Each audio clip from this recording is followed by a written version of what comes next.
5 چیزوں کو اللہ تعالیٰ نے 5 چیزوں میں چھپا رکھا ہے، لیکن لوگ انہیں غیر محل میں تلاش کرتے ہیں، اس لیے وہ نہیں پاتے۔ دعا کی قبولیت کو اللہ تعالیٰ نے لقمہ حلال میں چھپا رکھا ہے، مگر لوگ لقمہ حرام میں تلاش کرتے ہیں۔ عزت کو اللہ تعالیٰ نے شب بیداری میں چھپا رکھا ہے، مگر لوگ سلاطین کے دربار میں تلاش کرتے ہیں۔ بلندی کو اللہ تعالیٰ نے تواضع اور انکسار میں چھپا رکھا ہے، مگر لوگ غرور میں تلاش کرتے ہیں۔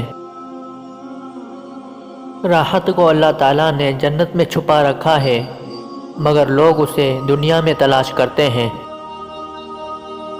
تونگری کو اللہ تعالیٰ نے قناعت میں چھپا رکھا ہے، مگر لوگ حرص میں تلاش کرتے ہیں۔